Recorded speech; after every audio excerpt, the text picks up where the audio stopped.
Usa ka lalaki didakpan, human mibaligya og armas ngadto sa mga pulis. Mga lokal nga partido formal nga milusad sa ilahang kampanya. Kapulisan ug military nangandam sa security sa mga bot nga mga gamit alang sa eleksyon. Mga supporters ni Duterte mireklamo batok sa mikatap nga Duterte Rama posters.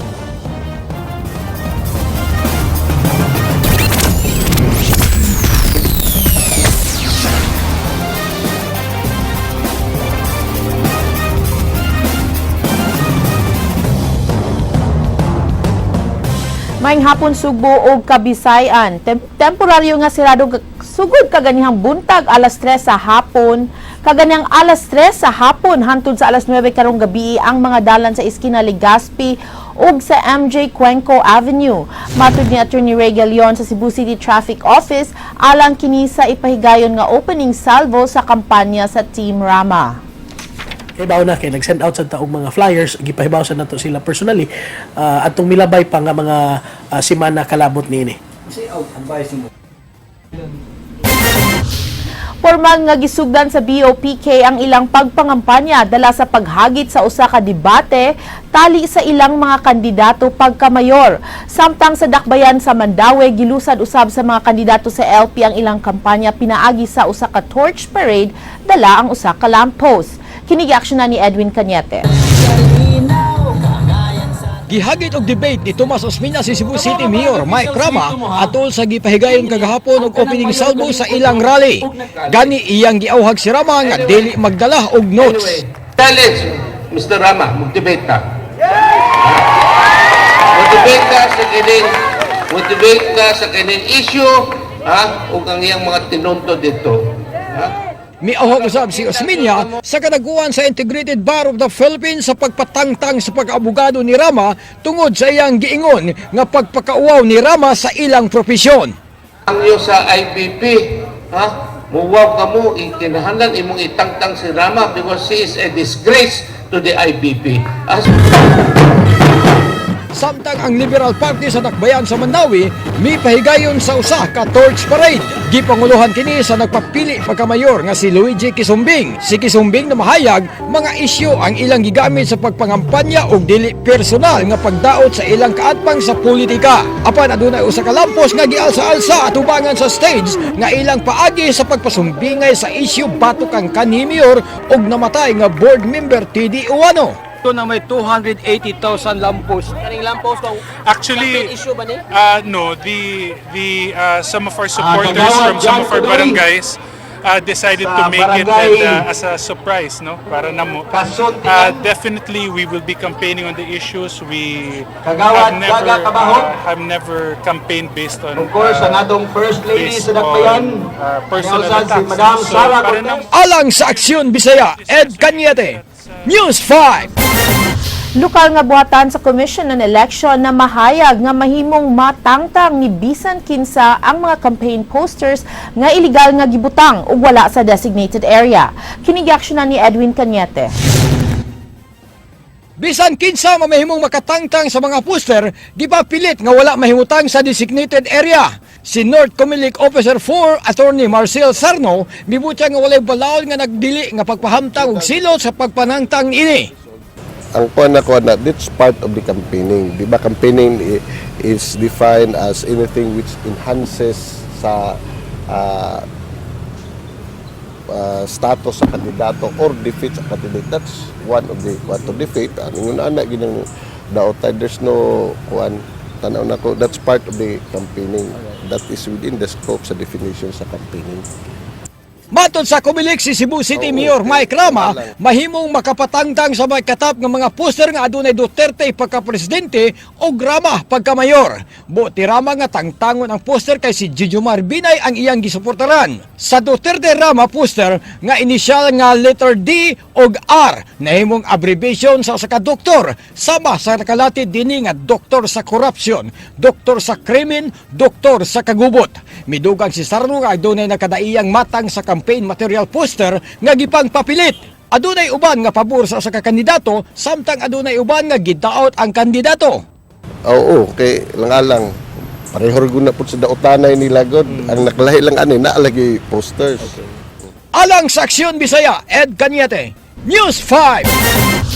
Mga sakop sa probe team gimanduan sa pagpanangtang sa mga campaign posters nga wala sa mga designated areas. Usa sa ilang mga tahas ang pagtangtang sa mga posters nga gibutang sa mga punuan sa kahoy. Kini giaksyonan ni Kame Yabo. Probe team gitahasan sa City Hall sa pagpanangtang sa mga campaign posters nga wala sa insaktong lugar. Buot sa mayor nga ipatuman ang awhag sa DENR sa pagtangtang sa mga campaign posters, hilabi na ni adtong gibutang sa mga punuan sa kahoy. Kay naatay request na dawat ang opisina sa mayor nga nagpatabang ang ato ang DENR with regards to yun ana kay that is not a designated area. Apan, matod ni RC, dili nila maato ang pagtangtang sa mga campaign posters nga ana sa mga punuan sa kahoy. Apil usab nga ilang tangtangon ang mga campaign posters nga gibutang sa mga balay ug mga tindahan sa higayon nga mohangyo kanila ang tagiyan niini. Yes, ang ato ana nakita man gud na nato kung naa in a private property, so gi-consider na nato nga with consent sa tag-iya. Alang sa Aksyon Bisaya, ni Kame Yabo, News 5.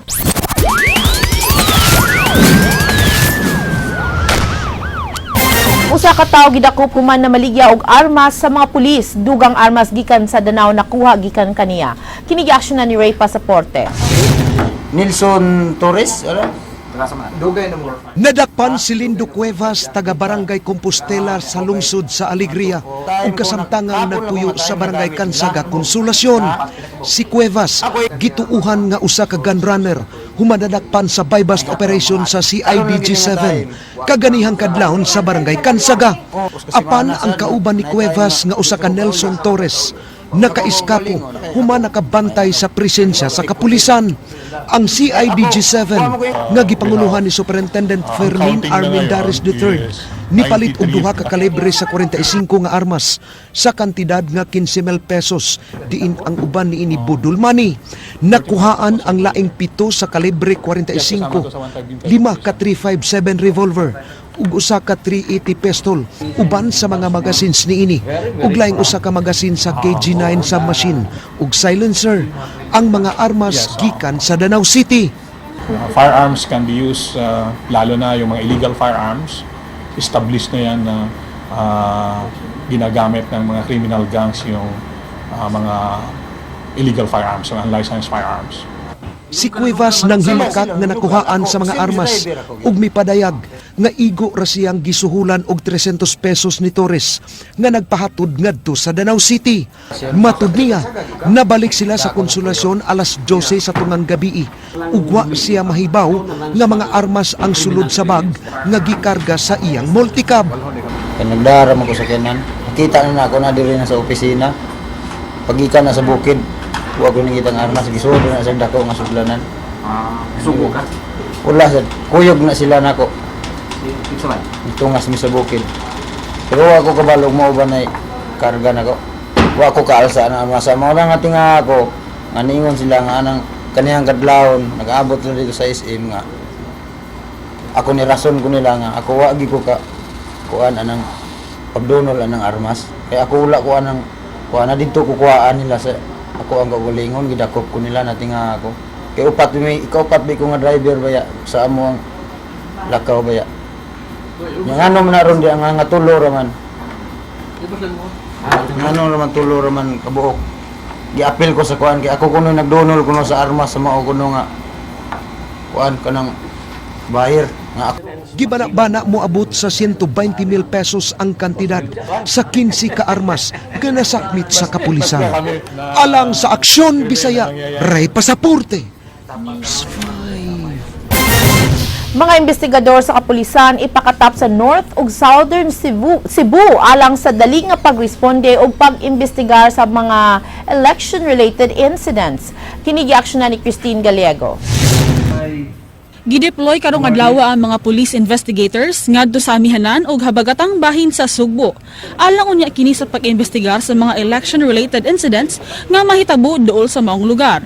Usa ka team manukad sa dakbayan sa Bugo, samtang alain usab ang manukad sa lungsod sa Dumanhog.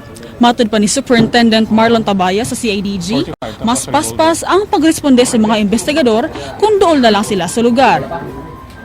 7 days to be determined whether it's election-related incident, and the Directorate for Intelligence will review the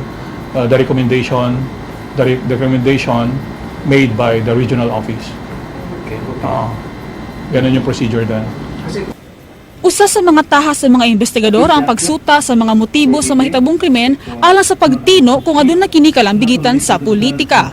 Ang mga investigador magpabilin bisan matapos na ang eleksyon. Aside from that, we are going, aside from investigation, yung function namin is detection of crimes, would-be criminals.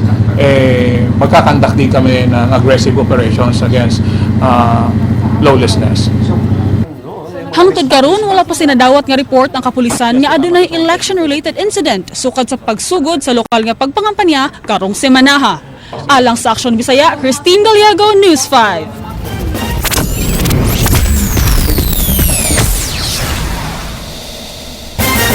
Kapulisan sa rehiyon nangandam alang sa security sa shipment sa mga vote counting machines. Mato ni Senior Superintendent Ray Lindon, ang to-go mao ang courier sa election paraphernalia. So unang semana sa Abril gikatakda ang pagpadala niini nganhi sa Subo. Ang mga gamit alang sa election nga ibutang sulod sa usa ka bodega, bantayan sa kapulisan sulod sa 24 oras. Regional hub, it will go to the provincial hub, then provincial hub, it will go directly to the different voting centers. That is for the vote counting machines and other equipments. While the accountable forms, these are the ballots, and then katong mga other paraphernalias like the ink and the other from the National Printing Office, it will go to the different provincial, municipal, and city treasurer's office. So, separate ang iyahang direction. And all of these are to be secured. Usa ka party list alang sa mga mananagat ang gitukod aron makakuha og representation sa Kongreso. Kini giaksyonan ni Ryan Sorote.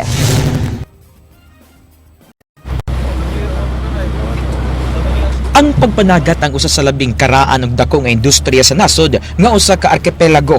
Apan hangtod karon wa pay representation ang mga mananagat sa Kongreso gawas sa bag-ong magpapili nga All Fish Party List. Laraw sa All Fish Party nga maabagan ang mga gagmay nga mananagat og commercial fishing industry sa tibok nasod.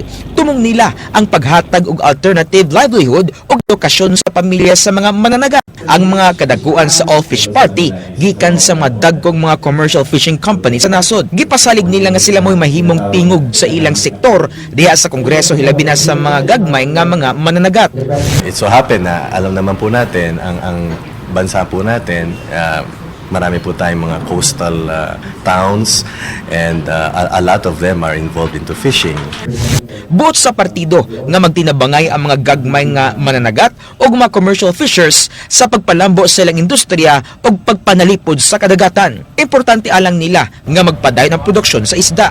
Disyembre niya itong naging tuig na umol ang All Fish Party List. Doon na sa mga affiliates ang party list sa unom ka mga reyon sa tibok nasod, din dako ang fishing industry sama sa Sugbo o General Santos City. Gawas sa pag-abag sa gagmay nga mga mananagat, tutukan usab nila ang pagsulbad sa pag-ilog sa China sa West Philippine Sea.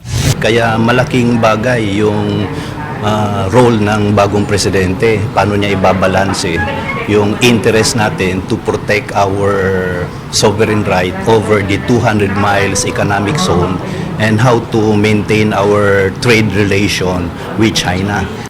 Alang sa Aksyon Bisaya, Ryan Sorote, News 5. Mga supporters ni Duterte pagka-presidente dinhi sa Subo nang hinaw og nga dili sila ang responsable sa pagkatap sa mga Duterte Rama posters. Kini giaksyonan ni Ryan Sorote. Nikatap karon sa dakbayan sa Sugbo ang mga campaign posters ni Cebu City Mayor Michael Rama side by side ni PDP Laban standard bearer Davao City Mayor Rodrigo Duterte. Nagpasalamat na unta ang mga volunteers ug supporters ni Duterte alang sa publicity apan wa sila mahimuot sa caption ini. Napatik sa posters ang Duterte og Rama nga doktor sa kagubot, doktor batok sa drugas, doktor batok sa krimen ug doktor batok sa korupsyon.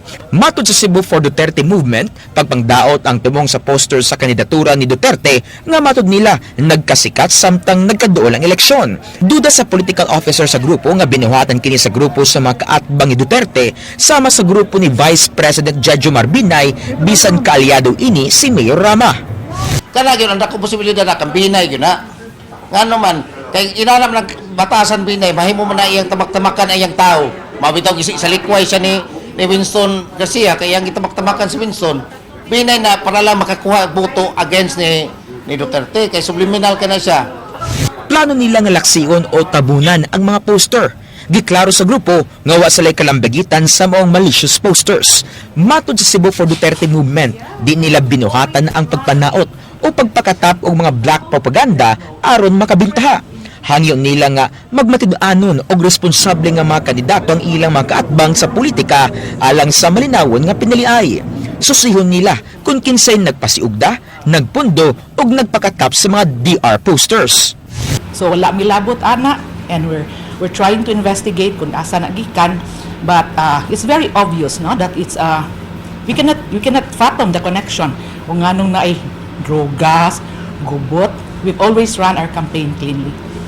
Giklaro nila nga wa sila gi-endorse ng mga local candidates gawas ato mga suod ni Mayor Digong sa Manitalisay City Mayor Johnny V. Dolis Reyes nga bibiya sa Liberal Party. Gawas DR posters, ni katapos-sab sa syudad ang mga DO posters kung Duterte Osmeña. Kining poster gipatapot sa Barangay Hall sa Capitol site nga nag-endorso ni Duterte o ni kanhi kongresista Tomas Osmeña nga sakop sa LP. DO, of course, no, all supporters who are willing to openly support Mayor Duterte, we welcome them with open arms. But as previously stated, we, the Cebu for Duterte volunteers, are not going to officially campaign nor officially endorse any local candidates. So, as the name implies, literally, it's Cebu for Duterte. Alang sa Aksyon Bisaya, Ryan Sorote, News 5.